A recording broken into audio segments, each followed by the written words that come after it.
हाँ जी बेटा, हम नेक्स्ट में एन इंट्रोडक्शन टू फ्यूडलिज्म, सामंतवाद का परिचय, इस पर फोकस करते हैं। अब इससे पहले आपका एक मेडिवल इरा जो है वो आपको क्लियर होना चाहिए। द टर्म मेडिवल इरा क्या रेफ़र करती है? ये यूरोप का 5th to 15th सेंचुरी का जो टाइम पीरियड है उसको शो करती है। Medieval era refers to the period in European history between the 5th and the 15th century.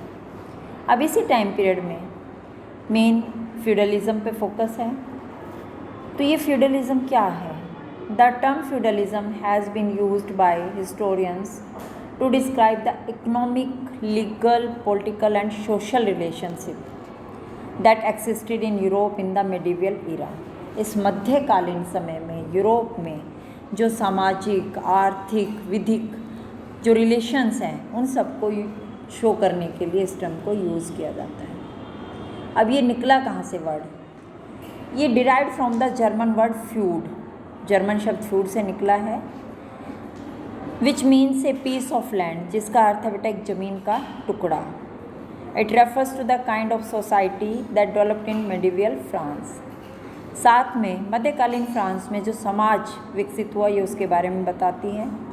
उसके बाद इंग्लैंड और इटली में भी इसी तरह का समाज विकसित हुआ था। इन एन इकोनॉमिक सेंस, आर्थिक संदर्भ में क्या बताया जाता है फ्यूडलिज्म का? It refers to a kind of agriculture production which is based on the relationship between lords and peasants. ये एक ऐसा कृषि उत्पादन शो करता है जो सामंत और कृषकों के रिलेशन पर बेस्ड था। इसमें क्या करते हैं? The latter cultivated their own land as well as that of the lord. जो किसान हैं वो अपनी खेती पर काम करने के साथ साथ अपने सामंत, अपने लॉर्ड के खेतों पर भी काम करते थे। The peasant perform labour service for the Lord. वो लॉर्ड के लिए श्रम सेवा देता है, बदले में वो उनको प्रोटेक्ट करते थे, मिलिट्री प्रोटेक्शन देते थे। इसके अलावा ये किसानों पर जुडिशियल कंट्रोल भी रखते थे, न्यायिक अधिकार भी होता था। इसीलिए feudalism went beyond the economic to cover the social and political aspect of life as well. तो अब सामंतवाद ने सिर्फ आर्थिक ही नहीं बल्कि सामाजिक और राजनीतिक रूप में भी अपने इन क्षेत्रों पर या किसानों पर अधिकार कर लिया था। लास्ट में, although its roots have been traced to practices that existed in the Roman Empire and during the age of the French king शार्लमान।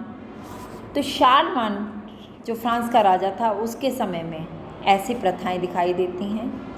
इसके अलावा कहा जाता है कि जीवन के बहुत सारे तरीकों में सामंतवाद की उत्पत्ति यूरोप के बहुत सारे भागों में 11वीं सदी के उत्तरार्ध में हुई। तो बेटा यहीं तक आप इसमें करेंगे, आगे हम नेक्स्ट क्लास में काम करेंगे।